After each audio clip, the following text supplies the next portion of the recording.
You look at the balance on your phone, watch the numbers ticks upward by a few dollars every month, and yet there is this persistent, quiet weight in the back of your mind telling you that something is fundamentally off.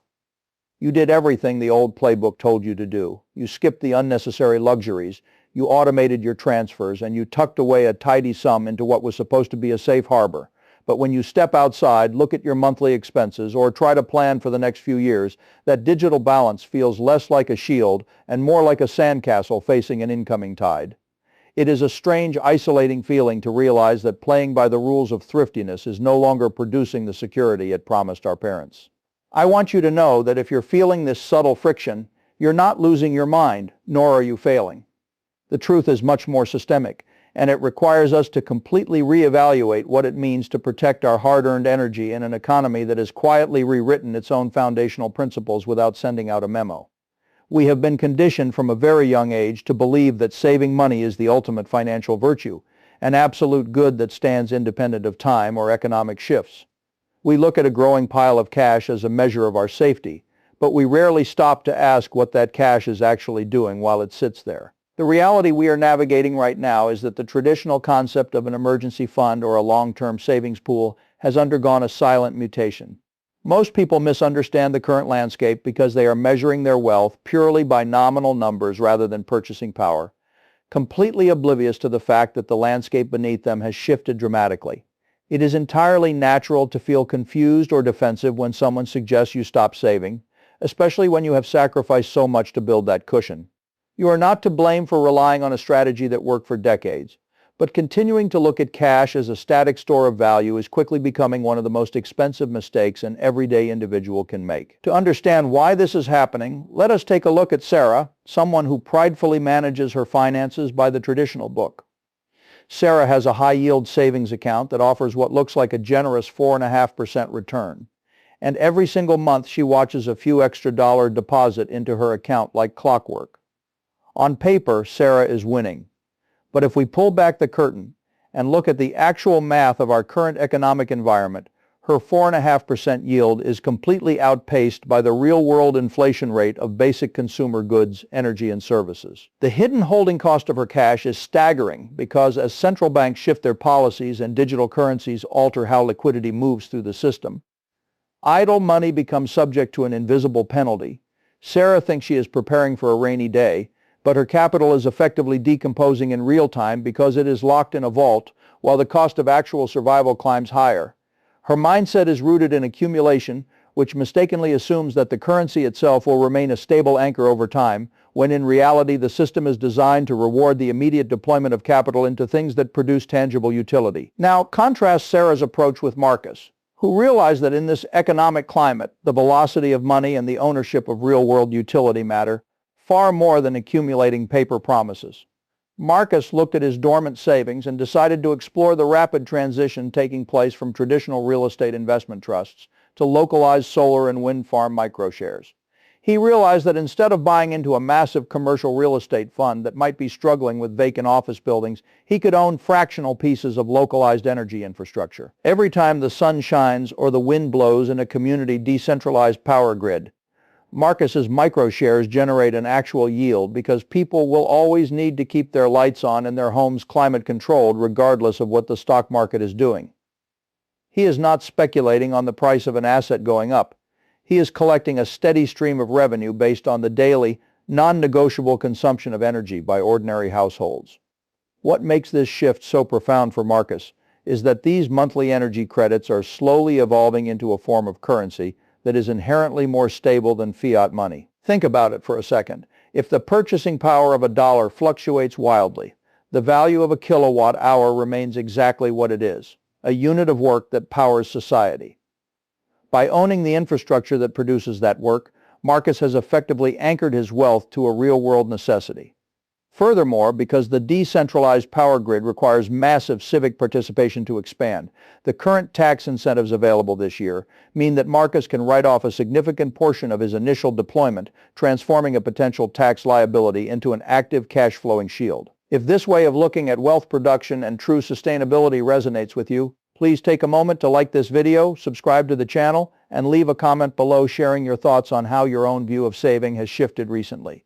because your engagement genuinely helps get these vital conversations in front of more people who are searching for clarity.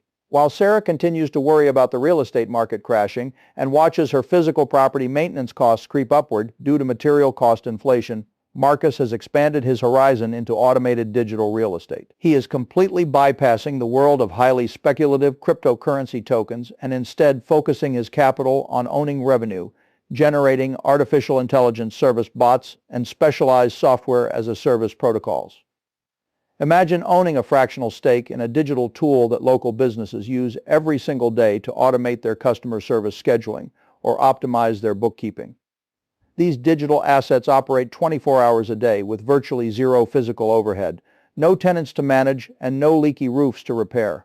The cash flow is driven by the operational efficiency the software provides to small enterprises, creating a resilient stream of income that adjusts naturally with the broader economic environment, because the businesses relying on these tools willingly pay their subscription fees to keep their own operations running smoothly.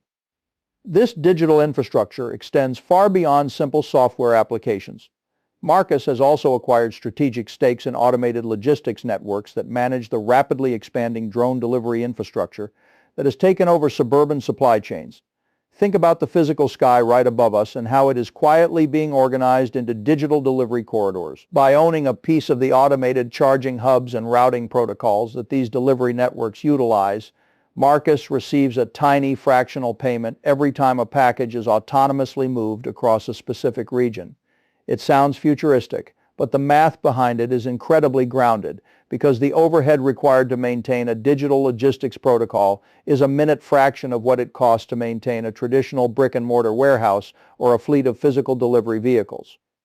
Sarah looks at these shifts and feels an intense anxiety because the world she knows seems to be disappearing, whereas Marcus feels a deep sense of calm because he has positioned his capital to flow alongside the actual architecture of modern commerce. The shift in how cash flows are generated is hitting our most basic human needs as well, which brings us to the agricultural cash flow pivot that Marcus has integrated into his portfolio.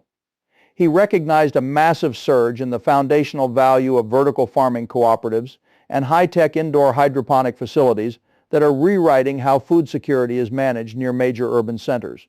Instead of investing in volatile technology stocks that swing wildly based on consumer sentiment and interest rate announcements, Marcus bought into agricultural syndicates that produce consistent, predictable quarterly dividends by supplying local grocery chains with fresh, climate-resilient produce year-round. Food is not a luxury item that consumers can cut out of their budget when times get tough.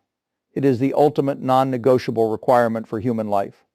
Because these high-tech facilities insulate their crops from unpredictable weather patterns, their yields are remarkably stable, allowing them to distribute reliable cash flow to their fractional owners with a level of predictability that traditional tech companies simply cannot match.